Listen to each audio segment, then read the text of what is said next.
Hay una imagen que aparece en casi toda la publicidad de exploración marciana.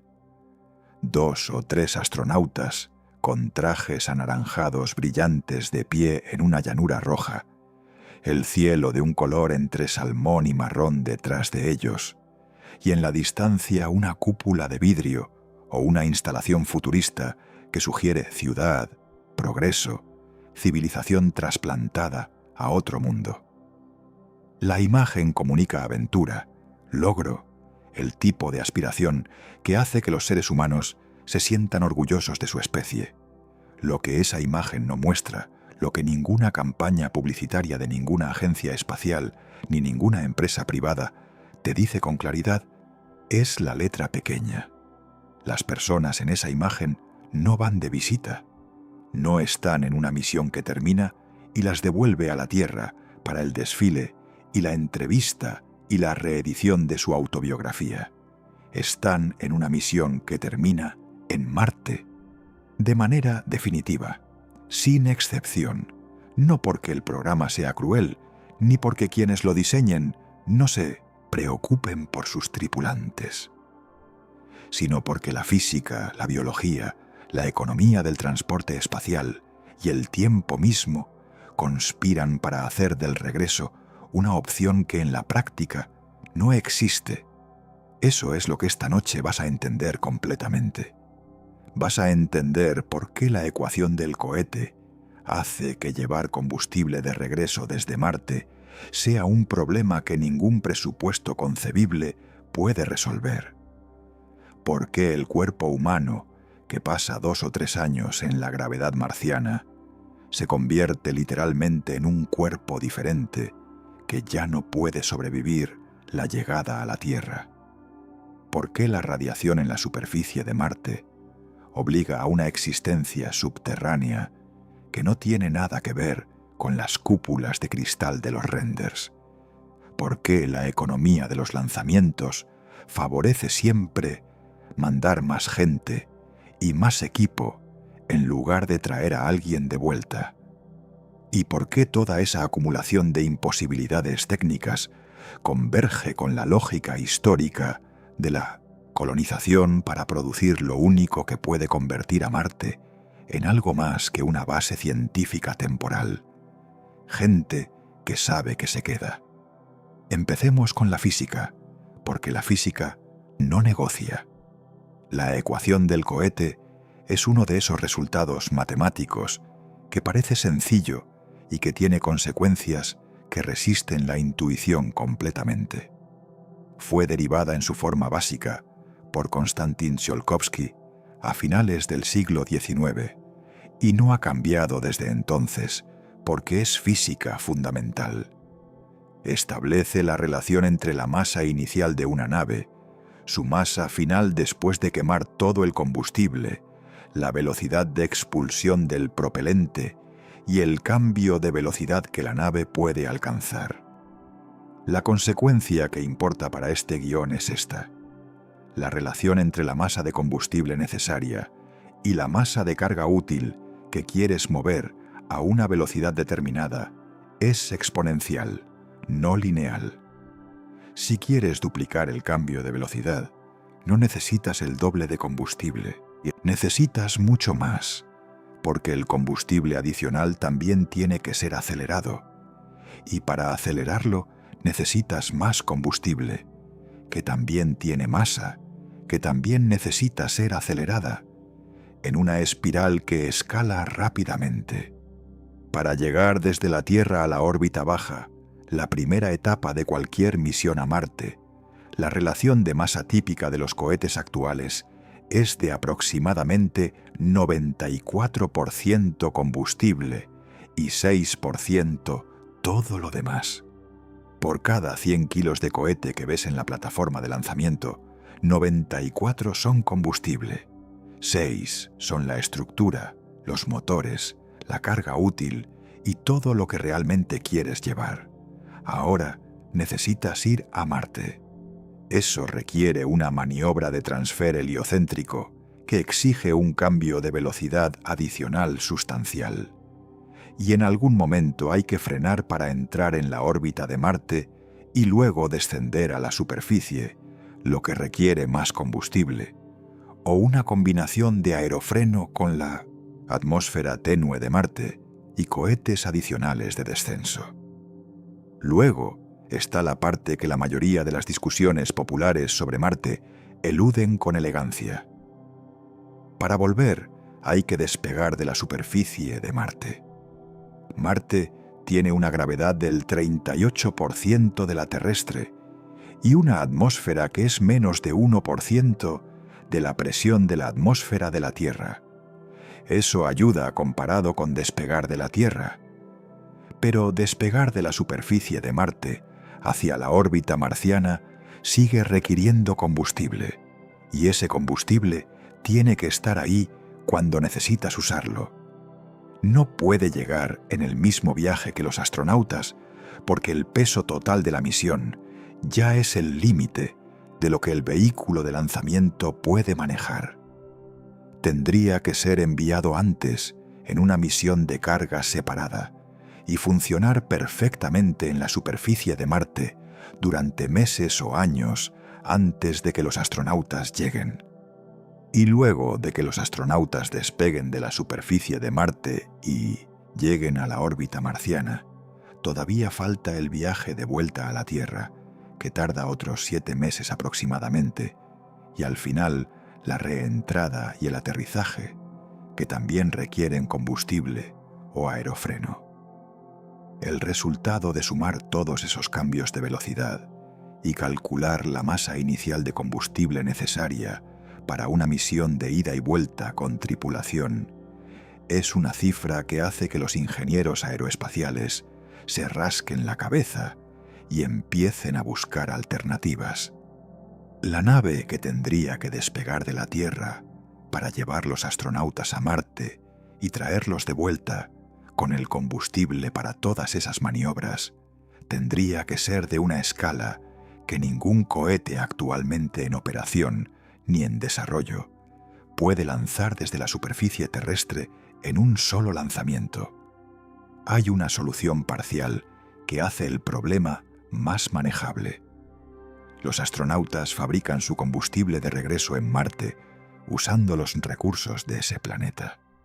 Ese proceso se llama utilización de recursos in situ, ISRU, por sus siglas en inglés. En el contexto marciano, significa tomar el dióxido de carbono de la atmósfera de Marte, que es aproximadamente el 95% de lo poco que hay, y combinarlo con hidrógeno para producir metano y oxígeno, los propelentes del cohete de regreso. La NASA ya demostró que es posible producir oxígeno en Marte. El experimento MOXIE, que viajó en el rover Perseverance, extrajo cantidades pequeñas de oxígeno de la atmósfera marciana. El principio funciona, la física lo permite. El problema es la escala y la confiabilidad. Para que una misión de regreso sea posible, la planta ISRU en la superficie de Marte tiene que producir, almacenar y mantener fríos durante meses o años los propelentes necesarios para el despegue.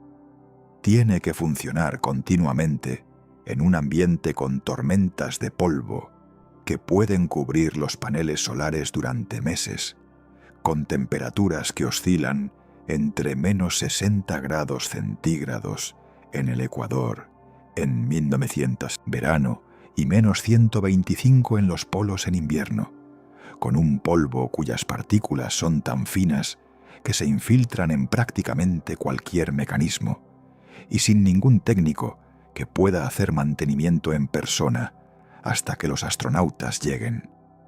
Si esa planta ISRU falla, si un componente se deteriora, si el polvo tapa los filtros, si la fuente de energía falla durante las tormentas, si cualquier parte del sistema no funciona cuando los astronautas necesitan el combustible para despegar, los astronautas no se van. No hay una solución alternativa. No hay un equipo de rescate que pueda llegar en tiempo útil. La misión de rescate más rápida posible desde la Tierra tardaría meses en llegar, y solo podría llegar durante la siguiente ventana de lanzamiento favorable, que no ocurre hasta que la Tierra y Marte vuelven a alinearse, lo que tarda 26 meses. 26 meses. Más de 2 años de espera para la siguiente ventana, durante los cuales los astronautas en Marte tienen que sobrevivir con los recursos que llevan mientras esperan saber si el rescate es posible. Ahora viene el obstáculo que hace que toda la discusión sobre el combustible sea casi secundaria: el cuerpo humano. Los seres humanos evolucionaron específicamente para vivir en la Tierra. Eso no es una afirmación filosófica, es una descripción de biología fundamental. Cada sistema del cuerpo humano está calibrado para funcionar bajo condiciones específicas: la presión atmosférica de la Tierra, la composición del aire terrestre y, sobre todo, la gravedad de la Tierra, la aceleración constante de 9,8 metros por segundo al cuadrado que empuja hacia abajo todo lo que tiene masa en la superficie terrestre. La gravedad no es solo lo que impide que nos caigamos hacia el cielo. Es el estímulo mecánico constante que mantiene el sistema esquelético, muscular y cardiovascular en el estado de funcionalidad que necesitan para operar correctamente. Sin ese estímulo mecánico constante, esos sistemas se deterioran, porque el cuerpo es eficiente en recursos y no mantiene estructuras que no usa. Los astronautas en la Estación Espacial Internacional, que está en microgravedad efectiva porque está en caída libre continua alrededor de la Tierra, pierden densidad ósea a un ritmo de aproximadamente 1 a 2% por mes. Pierden masa muscular significativa. El músculo cardíaco se remodelada porque ya no tiene que bombear sangre contra la gravedad. La distribución de fluidos en el cuerpo cambia porque los fluidos ya no son empujados hacia las extremidades inferiores por la gravedad, produciendo un síndrome de cara hinchada y piernas delgadas que los astronautas experimentan desde el primer día en microgravedad. Para compensar esos efectos, los astronautas en la Estación Espacial Internacional hacen ejercicio físico 2 horas diarias, con equipos específicamente diseñados para simular la carga que la gravedad produce en los huesos y músculos.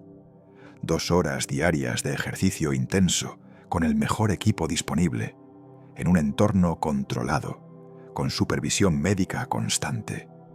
Y aún así, los astronautas que regresan de misiones largas necesitan meses de rehabilitación física antes de poder caminar con normalidad.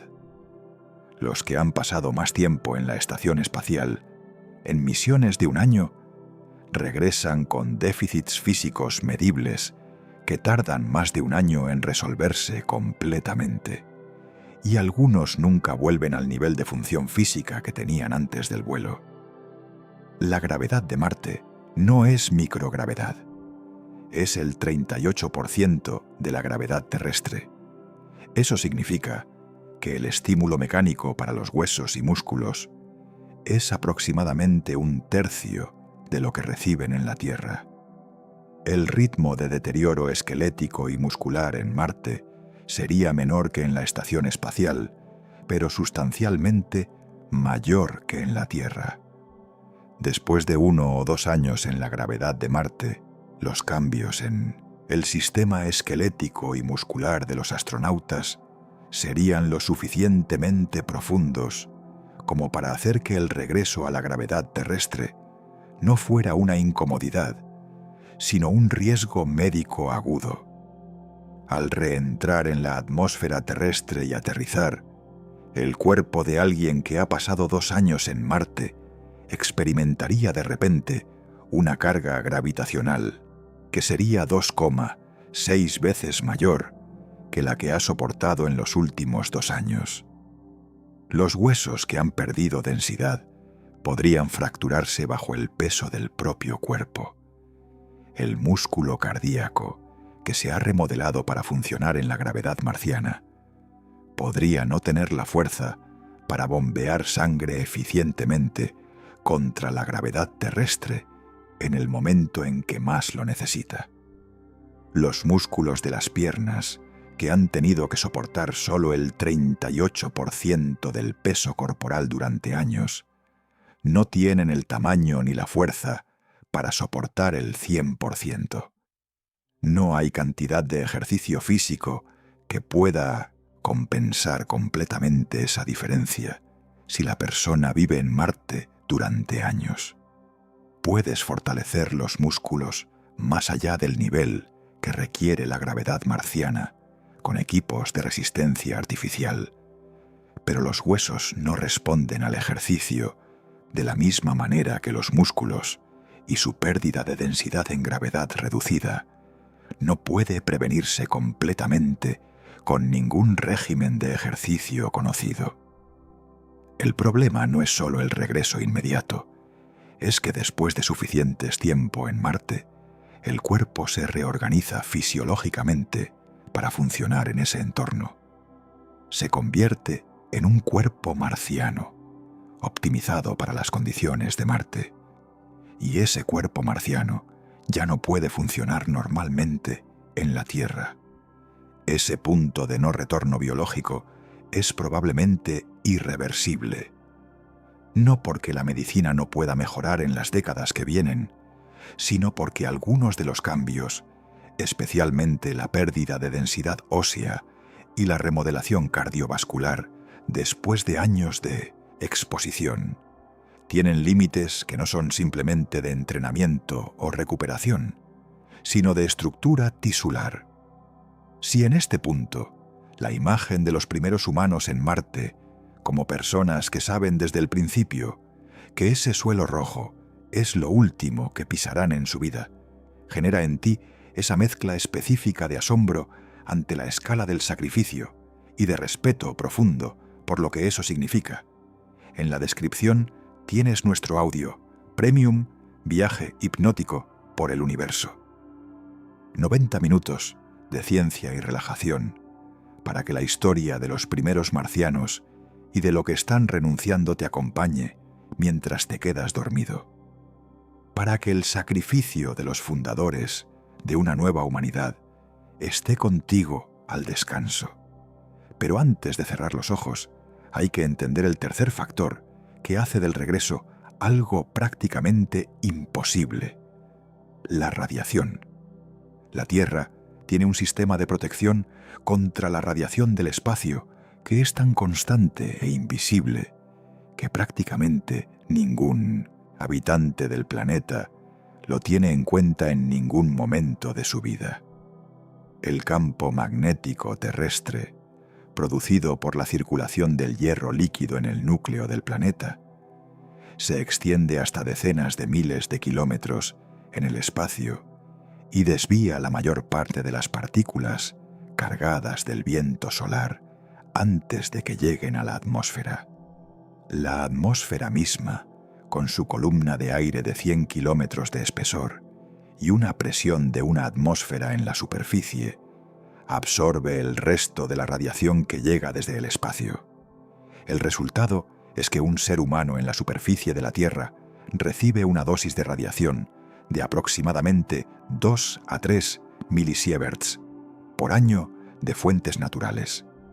Esa cantidad es tan baja que en toda una vida humana no produce ningún efecto de salud measurable, más allá de una pequeña contribución al riesgo general de cáncer.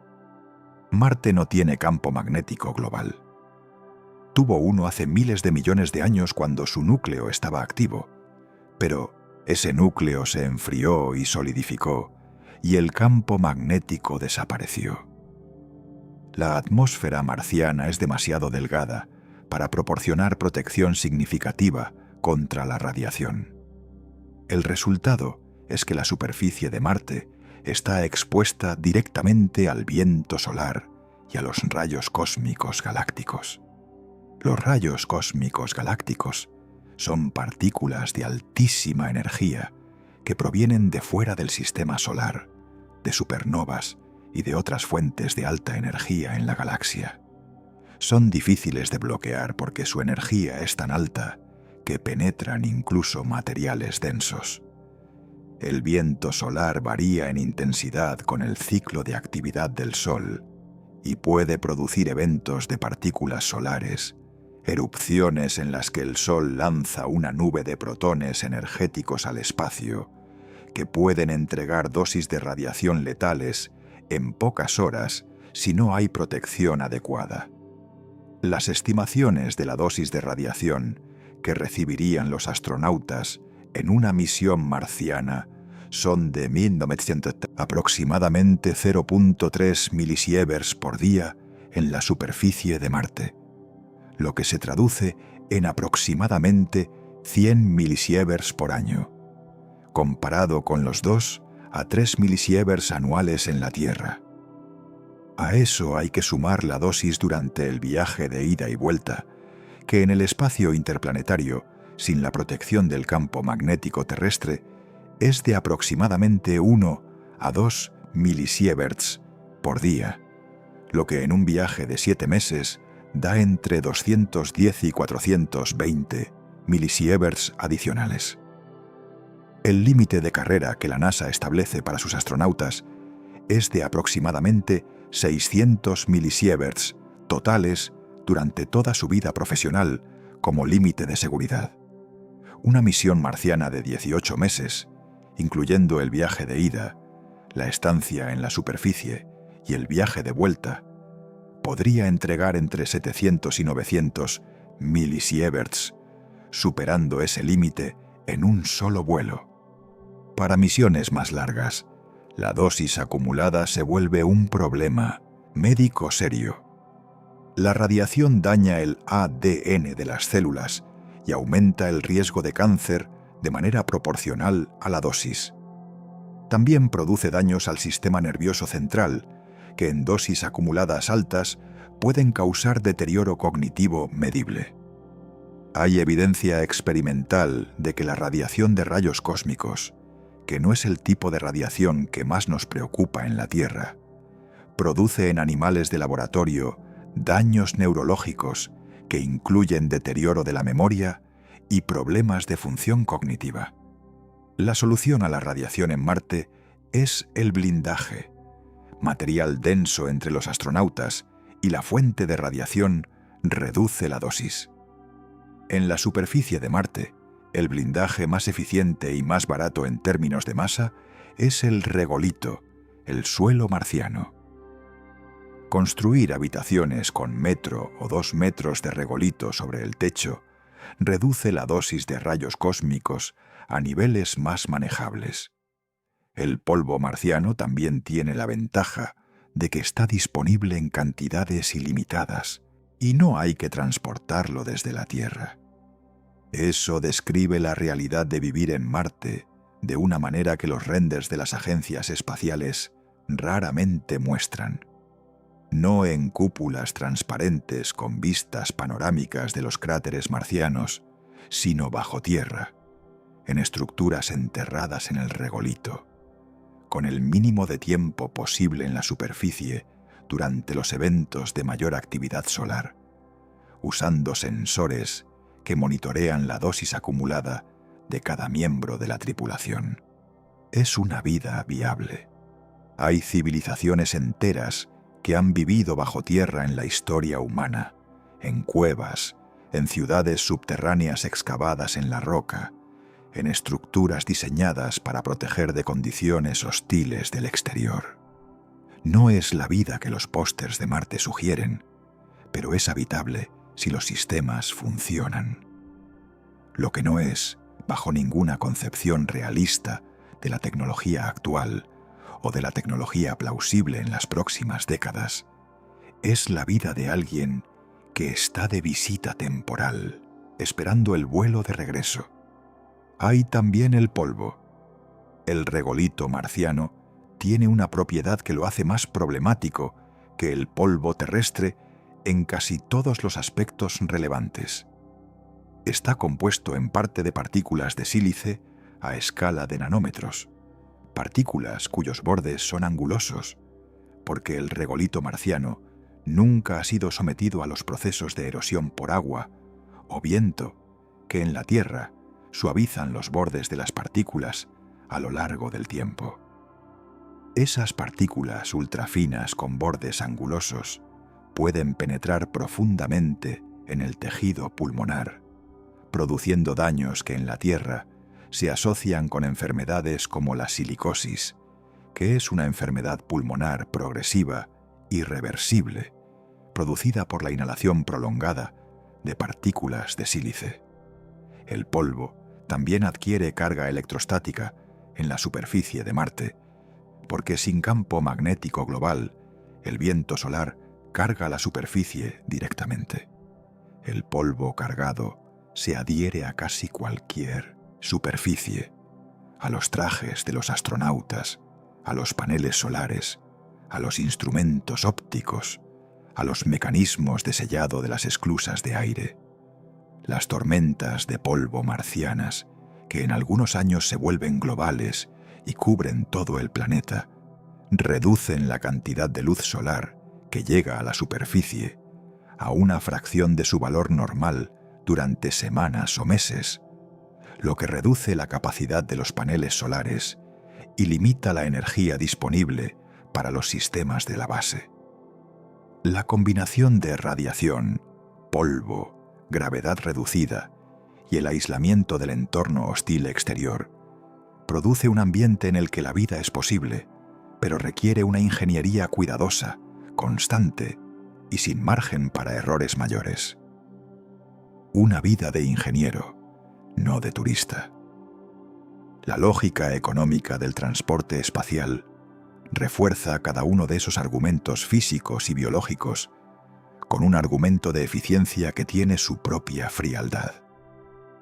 Cada kilogramo que sale de la superficie de la Tierra hacia el espacio tiene un costo. Con el Falcon Heavy de SpaceX, el cohete más eficiente en operación regular en el momento de este guión, el costo por kilogramo a la órbita terrestre baja es de aproximadamente $1.500, y llevar ese kilogramo desde la órbita terrestre baja a la superficie de Marte añade costos adicionales significativos. Con el Starship completamente operacional, SpaceX apunta a reducir ese costo en un orden de magnitud, pero incluso en el escenario optimista de $100 por kilogramo a la órbita baja, llevar carga a Marte es una empresa de cientos de dólares por kilogramo. Traer de vuelta desde Marte no es solo el costo de un viaje, sino el costo de llevar primero a Marte el combustible. Para el viaje de vuelta, más el vehículo de subida a la órbita, más los suministros para la espera entre la llegada y la ventana de lanzamiento de regreso, más el vehículo de regreso y sus propios suministros. El peso total de lo necesario para garantizar el regreso de una persona desde Marte es de varios órdenes de magnitud mayor que el peso de esa persona. En ese contexto, la pregunta que los planificadores de misiones tienen que responder es la siguiente. Dada una capacidad de carga limitada de los vehículos de lanzamiento disponibles, ¿cuál es el uso más eficiente de esa capacidad? ¿Llevar a Marte los suministros necesarios para traer de vuelta a alguien que ya está en Marte? ¿O usar esa misma capacidad de carga para llevar a Marte más personas, más equipos médicos, más herramientas de manufactura, más semillas para los invernaderos, más reactivos para los laboratorios, más materiales de construcción? La respuesta, desde la perspectiva de la optimización del programa, es casi siempre la segunda opción. Cada misión que lleva más personas y más equipo, en lugar de llevar combustible y vehículos de regreso, hace la colonia más grande, más capaz, más autosuficiente y más resistente. Cada misión que prioriza el regreso de Alguien que ya está en Marte usa esa capacidad para hacer la colonia más pequeña comparada con lo que podría ser. Eso no es crueldad institucional. Es la lógica de cómo crecen las colonias en cualquier contexto histórico. Las colonias que prosperan son las que reciben continuamente nuevas personas y recursos, no las que gastan sus recursos en mantener abierta la opción de abandonar. La historia de la colonización humana tiene ejemplos que ilustran tanto el lado oscuro como el lado productivo de esa lógica. Hernán Cortés, según el relato que los cronistas de la época registraron, mandó hundir o hacer inservibles sus propias naves al llegar a la costa de lo que hoy es México en 1519. El relato tiene versiones distintas y algunos historiadores cuestionan la literalidad del episodio tal como se cuenta, pero el principio que captura es históricamente documentable en múltiples expediciones de conquista y colonización. Los líderes que querían evitar que sus hombres consideraran la retirada como opción, eliminaban la opción antes de que la tentación se presentara. Esa no es la lógica que debería gobernar la colonización de Marte. La lógica de Cortés era la de la conquista, que tiene sus propias razones para no dar vuelta atrás, que no tienen nada de admirable. La lógica de la colonización marciana no es la conquista de nada ni de nadie, sino la fundación de una comunidad humana en un entorno donde la supervivencia requiere compromisos que una mentalidad de visitante no puede sostener. La diferencia es importante. Las personas que vayan a Marte en las primeras misiones no deberían ir engañadas sobre lo que están eligiendo. No deberían ir pensando que es una aventura de la que regresan. Deberían ir sabiendo exactamente qué significa quedarse, haber evaluado ese significado con tiempo y apoyo, y haber decidido que ese sacrificio es un precio que están dispuestos a pagar por razones que ellos mismos consideran suficientes. ¿Cuáles podrían ser esas razones? La que con más frecuencia aparece en las discusiones sobre la colonización de Marte es la de la supervivencia de la especie. La lógica es simple. Poner todos los seres humanos en un solo planeta es una estrategia de altísimo riesgo. Un asteroide suficientemente grande, un colapso del sistema climático lo suficientemente radical, una pandemia con características lo suficientemente extremas, podría extinguir a la especie completamente si toda la humanidad está en un solo lugar. Distribuir la humanidad en 2 planetas reduce ese riesgo, porque el evento que extinguiría la vida en la Tierra tendría que ser de una escala y de un tipo que también extinguiera la vida en Marte para eliminar a la especie completamente. El argumento tiene lógica. La Tierra ha tenido 5 grandes extinciones masivas en su historia geológica. La más reciente hace 66 millones de años, cuando el impacto del asteroide que formó el cráter Chicxulub eliminó aproximadamente el 75% de las especies que existían. Si los humanos hubieran existido en ese momento con colonias en Marte, la especie habría sobrevivido aunque la Tierra se volviera temporalmente inhospitalaria. Pero la razón que probablemente moviliza más directamente a los individuos que van no es el argumento abstracto de la supervivencia de la especie, sino algo más personal y más concreto: la posibilidad de ser fundadores. En toda la historia de la civilización humana, el número de personas que han fundado algo genuinamente nuevo, una ciudad, un país, una civilización, es minúsculo comparado con el número de personas que han vivido dentro de estructuras fundadas antes de que ellas nacieran.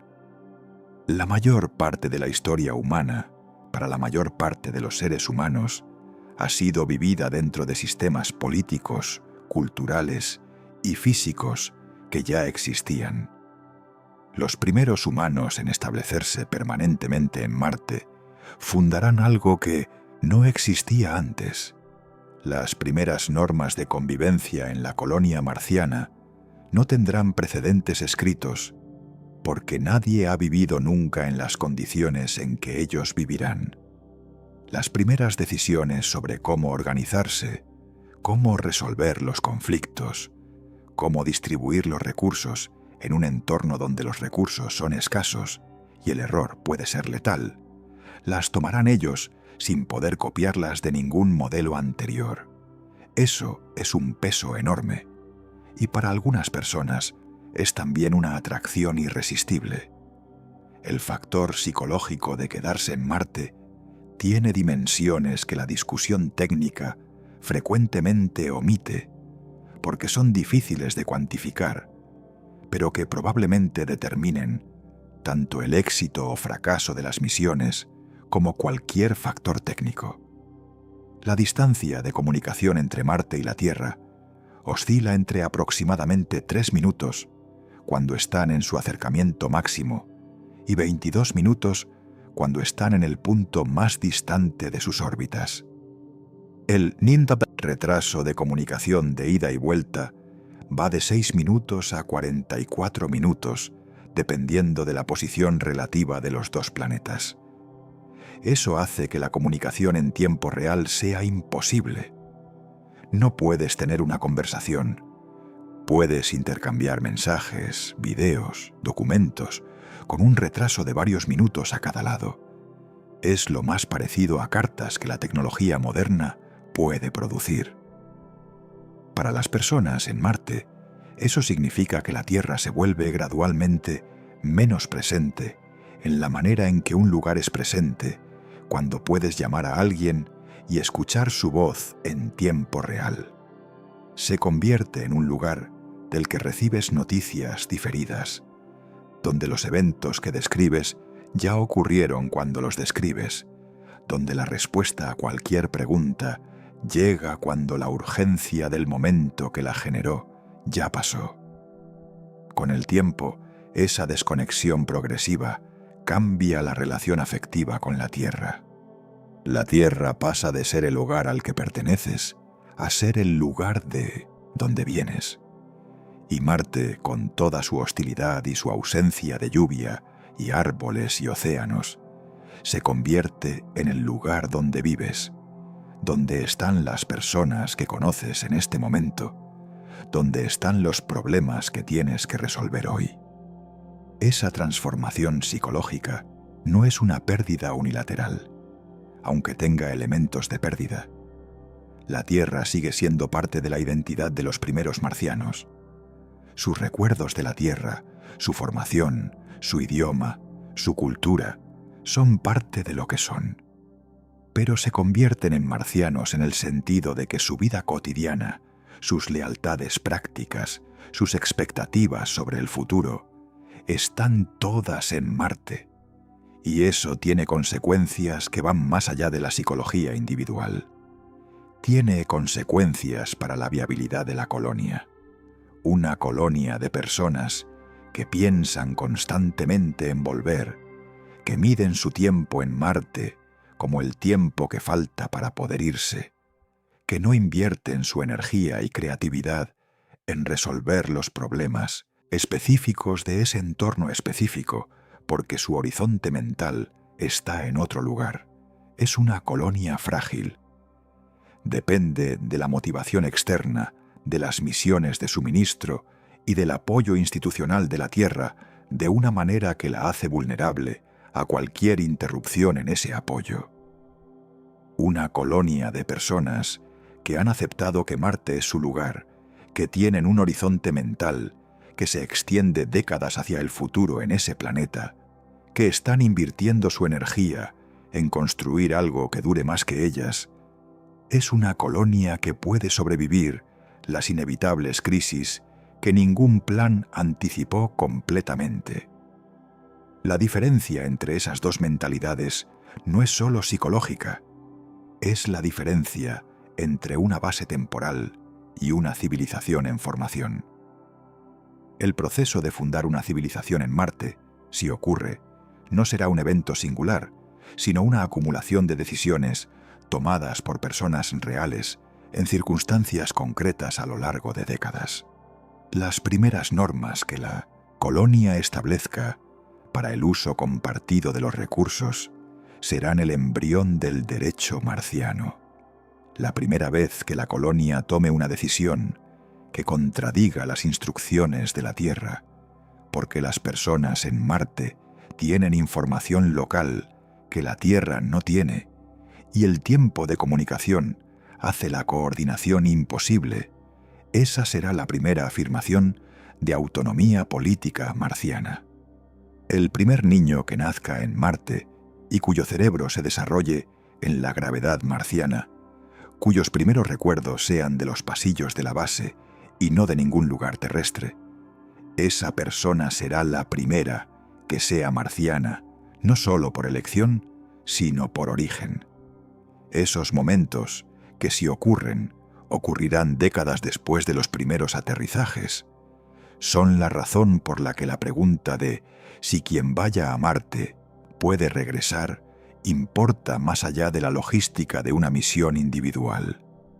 Si las personas que van a Marte van pensando en regresar, el programa de colonización tendrá que diseñarse para posibilitar ese regreso, lo que cambia los parámetros de masa y costo de todas las misiones, reduce el equipo y los suministros que cada misión puede llevar, y produce una base que es más grande de lo que tiene que ser solo para mantener vivas a las personas que están allí, más el combustible y los vehículos para traerlas de vuelta. Si las personas que van a Marte van sabiendo que se quedan, el programa puede optimizarse para hacer la colonia lo más capaz y autosuficiente posible en el menor tiempo posible, usando cada kilogramo de capacidad de carga para profundizar la autosuficiencia en lugar de mantener abierta la opción del regreso. La segunda opción produce una colonia más rápidamente, pero requiere un nivel de honestidad sobre lo que implica que ninguna campaña publicitaria de ninguna agencia espacial ha tenido hasta ahora el coraje de comunicar con claridad. El rango de personas que podría estar dispuesto a hacer esa elección con información completa sobre lo que implica es más pequeño que el rango de personas que podrían estar interesadas si pensaran que el regreso es una opción. Pero es ese rango más pequeño el que la colonización marciana necesita para funcionar. Los que vayan no serán astronautas en el sentido tradicional, personas enviadas por una agencia gubernamental en una misión con fecha de regreso y apoyo institucional continuo. Serán fundadores en el sentido histórico, personas que deciden que el lugar donde van a construir su vida está en otro mundo, que las razones para hacer esa elección superan todo lo que dejan atrás y que la única manera de hacer posible lo que quieren construir es no tener una salida fácil. La historia tiene ejemplos de ese tipo de personas en cada momento en que la civilización humana dio un salto que en su momento parecía imposible. Los primeros seres humanos que cruzaron el estrecho de Bering en lo que hoy es Alaska y llegaron a un continente que ningún ser humano había pisado antes. Los primeros polinesios que cargaron sus canoas con semillas y animales y familiares y pusieron proa a un océano vacío, siguiendo las estrellas hacia islas que solo sabían que debían existir en algún lugar. Los primeros en cruzar el Atlántico en dirección oeste antes de saber con certeza qué había al otro lado. En todos esos casos, regresar era posible en principio, aunque difícil en la práctica. En el caso de Marte, incluso la posibilidad teórica del regreso es problemática de maneras que esos precedentes no conocieron. Pero la disposición a no regresar, la mentalidad que hace la empresa viable, no es diferente. Es la misma disposición a invertir todo en un lugar nuevo, sabiendo que ese lugar nuevo es ahora el hogar, no el destino de una visita. Los primeros marcianos morirán en Marte. Eso es casi matemáticamente seguro, dado el estado de la tecnología del transporte espacial, en cualquier plazo plausible para las primeras misiones. Morirán habiendo visto el Sol marciano, que desde la superficie parece aproximadamente la mitad del tamaño con que aparece desde la Tierra, porque Marte está más lejos del Sol. Morirán habiendo visto los atardeceres de Marte, que son azules porque el polvo fino de la atmósfera dispersa la luz de una manera opuesta a como lo hace la atmósfera terrestre. Morirán en un lugar donde el cielo de día es del color de una melocotón y el cielo de noche tiene el doble de estrellas visibles que desde la Tierra porque no hay contaminación lumínica y la atmósfera es tan delgada que hay poca dispersión. Y si hicieron bien su trabajo, si la colonia que fundaron sobrevivió y creció, morirán en el primer capítulo de una historia que tendrá muchos capítulos más. Eso es lo que ofrece Marte a quienes estén dispuestos a ir sin boleto de regreso, no la aventura de visitarlo y regresar a contar la historia. La posibilidad de ser los primeros en una historia que está por escribirse, en el lugar donde esa historia comienza, con todas las implicaciones de lo que eso significa para cada hora de cada día que vivan allí. La próxima vez que veas esas imágenes de renders, de cúpulas y trajes anaranjados en llanuras rojas, recuerda la letra pequeña. Las personas en esas imágenes no van de visita, van a quedarse. Y esa diferencia entre quien va a ver y quien va a quedarse es toda la diferencia que existe entre una expedición y una civilización. Hay dimensiones del problema marciano que la sinopsis recorre con brevedad, pero que merecen un desarrollo completo porque revelan aspectos de la empresa que no son evidentes en las discusiones populares. La primera es la cronología realista de cuándo podrían llegar los primeros seres humanos a Marte y qué estado tendrían la tecnología y la preparación en ese momento. SpaceX ha anunciado en múltiples ocasiones planes para misiones tripuladas a Marte dentro de plazos que posteriormente se han desplazado. Los planes actuales en el período en que este guión fue escrito apuntan a misiones de cargo sin tripulación en la segunda mitad de la década de 2020 y misiones tripuladas en la primera mitad de la década de 2030. La NASA tiene cronogramas propios para misiones orbitales tripuladas alrededor de Marte en la misma franja temporal. Esos cronogramas son optimistas, pero no son especulación pura. El Starship de SpaceX, el vehículo diseñado para el transporte a Marte, está en desarrollo activo con vuelos de prueba. Su tamaño, 200 metros de longitud total, cuando se considera el cohete Super Heavy más el Starship mismo, su capacidad de carga de hasta 150 toneladas métricas a órbita baja y su capacidad de reabastecimiento en órbita que permite acumular el propelente necesario para la inyección hacia Marte, lo hacen el primer vehículo en la historia que tiene la escala para misiones marcianas con tripulación de manera técnicamente concebible. Pero hay una diferencia entre técnicamente concebible y operacionalmente demostrado que la historia del desarrollo espacial muestra que puede tardar décadas en cerrarse. El Starship tendrá que demostrar confiabilidad en vuelos repetidos antes de que nadie lo cargue con personas para un viaje de 7 meses. El sistema de reabastecimiento en órbita, que requiere múltiples lanzamientos de Starship cisternas para llenar el Starship de misión antes de que parta hacia Marte, tendrá que ser demostrado en la práctica con las tolerancias de confiabilidad que requiere una misión tripulada.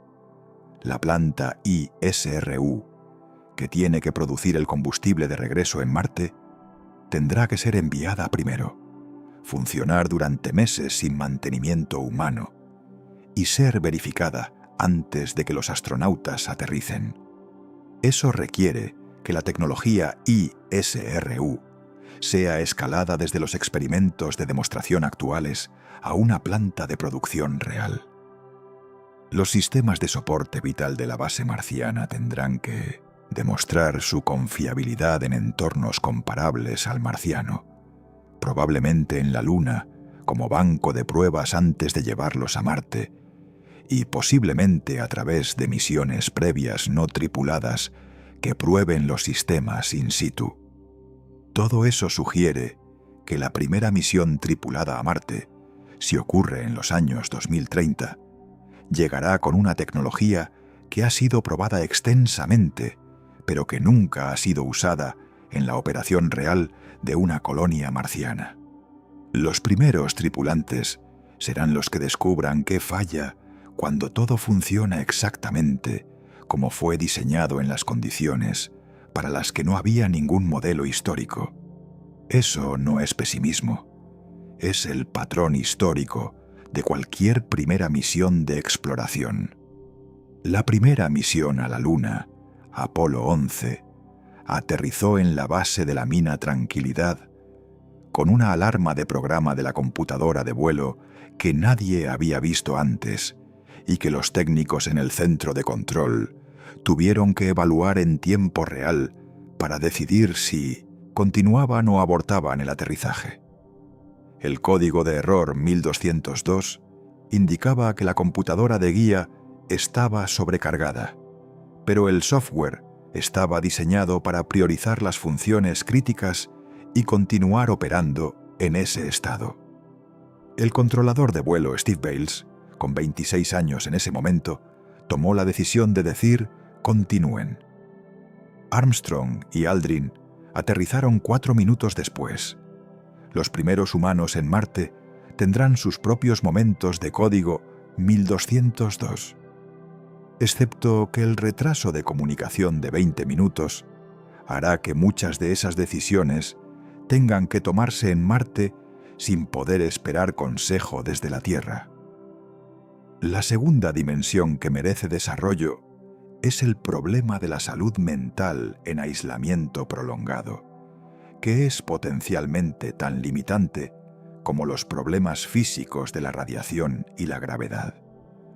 Los estudios de las expediciones antárticas de invierno, que involucran grupos pequeños de personas confinadas en un espacio limitado durante meses sin posibilidad de salida, han identificado un patrón psicológico conocido como el síndrome T3 o los 3/4 de temporada. En el tercer trimestre de una expedición de invierno de 9 meses, que es cuando la novedad inicial del aislamiento se ha disipado y el final todavía parece distante, muchos participantes experimentan un deterioro notable del estado de ánimo, irritabilidad aumentada, dificultades de concentración, conflictos interpersonales más frecuentes y una tendencia a retirarse de las interacciones sociales. Esos efectos se resuelven generalmente cuando se acerca el final de la expedición y la perspectiva de salir se vuelve concreta. En Marte, ese final no existe en ningún horizonte temporal que la mente pueda procesar emocionalmente de la misma manera. La expedición marciana no termina, es la vida.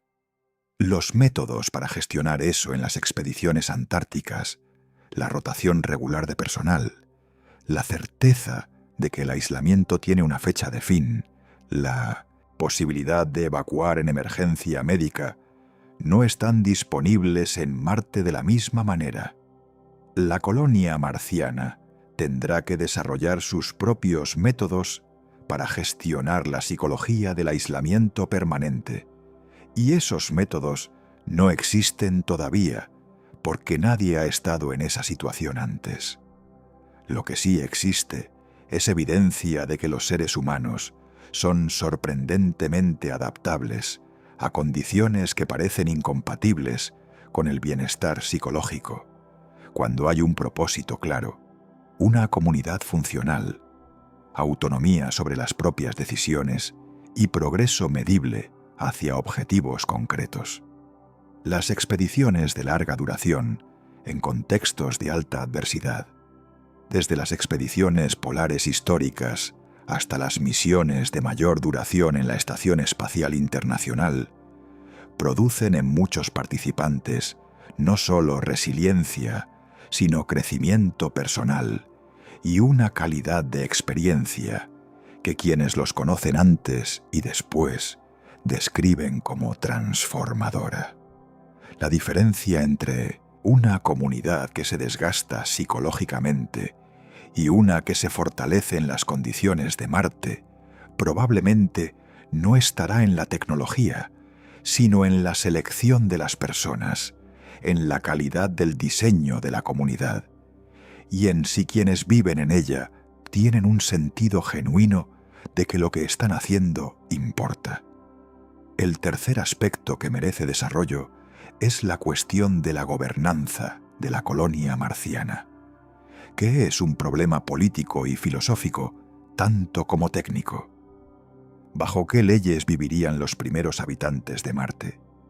El Tratado del Espacio Exterior de 1967, que es el marco jurídico internacional fundamental para el espacio, establece que ningún Estado puede reclamar soberanía sobre la Luna, Marte o cualquier otro cuerpo celeste.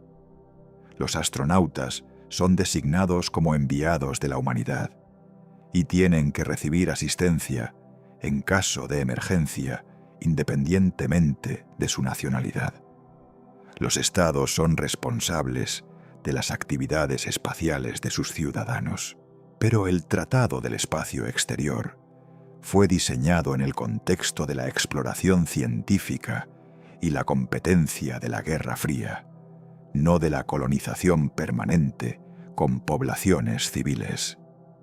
No tiene disposiciones claras para la jurisdicción sobre conflictos entre habitantes permanentes de un asentamiento en otro planeta, para la propiedad de los recursos extraídos de ese planeta, para el derecho al voto de los ciudadanos de un planeta que no tiene representación en ningún gobierno de la Tierra, ni para la cuestión de si las leyes del país de origen de un colono se aplican a ese colono cuando está a 200 millones de kilómetros de ese país.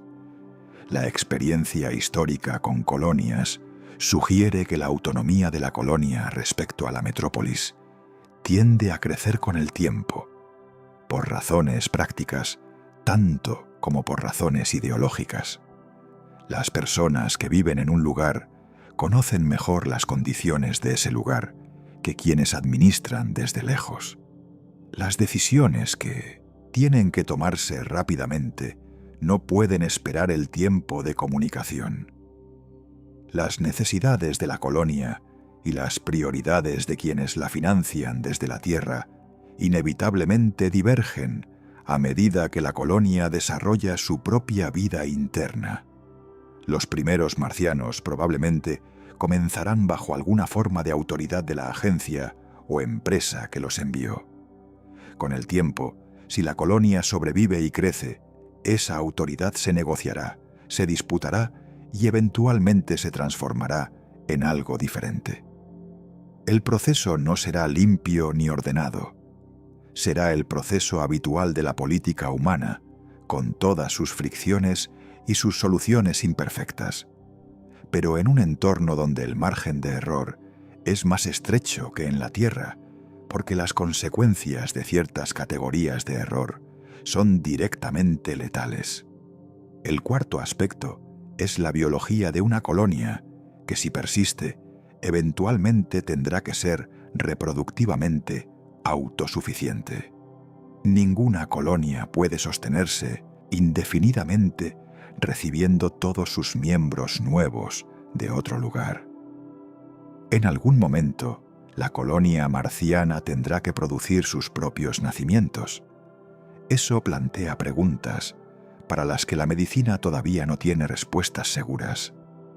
¿El desarrollo fetal en la gravedad marciana produce los mismos resultados que en la gravedad terrestre? No hay ningún dato sobre esto, porque ningún mamífero ha gestado en gravedad reducida. Los experimentos con animales en microgravedad muestran que la gestación en gravedad cero produce problemas de desarrollo en varios sistemas, pero no hay datos para el 38% de gravedad. El desarrollo postnatal en la gravedad marciana, con el cerebro y el sistema nervioso desarrollándose en ese entorno desde el primer momento de la vida, produce seres humanos con diferencias neurológicas y fisiológicas respecto a quienes se desarrollaron en la gravedad terrestre? La respuesta casi segura es que sí produce algunas diferencias, pero nadie sabe cuáles ni cuán significativas son, porque los datos no existen todavía. Los primeros niños nacidos en Marte serán involuntariamente los sujetos del primer experimento sobre desarrollo humano en gravedad reducida. Sus padres no podrán basarse en ningún precedente para tomar decisiones sobre su bienestar. Los médicos de la colonia tendrán que construir esa medicina desde el principio.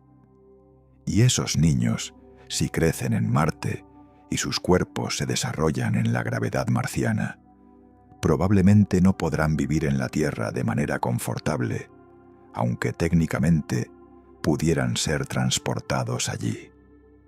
Sus cuerpos estarán calibrados para Marte de una manera que hará la Tierra tan extraña para ellos como Marte es extraña para los terrestres. La primera generación de marcianos nativos no tendrá la opción del regreso de ninguna manera significativa. No porque la física y la biología lo impidan solo como obstáculos técnicos, sino porque la Tierra no será su lugar en ningún sentido que importe. Serán marcianos de manera tan completa como nosotros somos terrestres. Esa transformación de una especie de un solo planeta a una especie genuinamente de dos planetas con poblaciones distintas, adaptadas a condiciones distintas, comenzará con los primeros que vayan sin boleto de regreso y se completará en la primera generación que nace sin haber conocido otro hogar. Es un salto de la misma clase que el que ocurrió cuando los primeros grupos de humanos anatómicamente modernos cruzaron el estrecho de Bering en glaciaciones previas y llegaron a un continente donde sus descendientes se adaptarían durante miles de años a condiciones diferentes a las del mundo del que venían. O cuando los polinesios colonizaron islas del Pacífico, tan distantes de sus islas de origen, que el regreso era en la práctica imposible para la mayoría de los que fueron. En todos esos casos, los que fueron no regresaron. Y sus descendientes son quienes poblaron esos lugares. Marte no es diferente en ese aspecto fundamental. Lo que es diferente es que esta vez sabemos lo que estamos haciendo y podemos elegirlo deliberadamente, con toda la información disponible, en lugar de descubrirlo a medida que sucede. Esa diferencia entre la colonización histórica, que ocurrió sin que sus protagonistas entendieran completamente lo que estaban iniciando, y la colonización de Marte, que puede ser planificada con conciencia plena de sus implicaciones, es quizás la diferencia más importante de todas. Los primeros marcianos podrán saber, antes de partir, exactamente lo que están eligiendo. No habrá sorpresa. No habrá descubrimiento gradual de que no pueden volver. Sabrán que Marte es su destino final antes de subirse al cohete. y en ese conocimiento previo está tanto la dificultad más grande como la forma más genuina de grandeza que esa empresa hace posible. No la grandeza del héroe que no sabía lo que le esperaba, la grandeza más difícil del que sabe exactamente lo que deja atrás y elige seguir de todas maneras. Eso es lo que la letra pequeña del contrato marciano dice cuando se lee completa. No hay engaño en ella. No hay crueldad institucional que envíe a personas a morir sin decírselo. Hay la realidad de que fundar una civilización en otro planeta es una empresa que requiere exactamente el tipo de personas que pueden leer esa letra pequeña, entenderla completamente y decir sí. Y esas personas, cuando existan, cuando partan, cuando aterricen en ese polvo rojo y vean por primera vez un atardecer azul desde la superficie de otro mundo, serán la primera línea de una historia que ninguno de los que quedamos en la Tierra vivirá de la misma manera. Los que se quedan en la Tierra verán cómo el planeta Tierra se convierte para los marcianos en lo que esa lucecita pálida en el cielo marciano será para ellos. El lugar de donde venimos. El comienzo de la historia. No el único capítulo,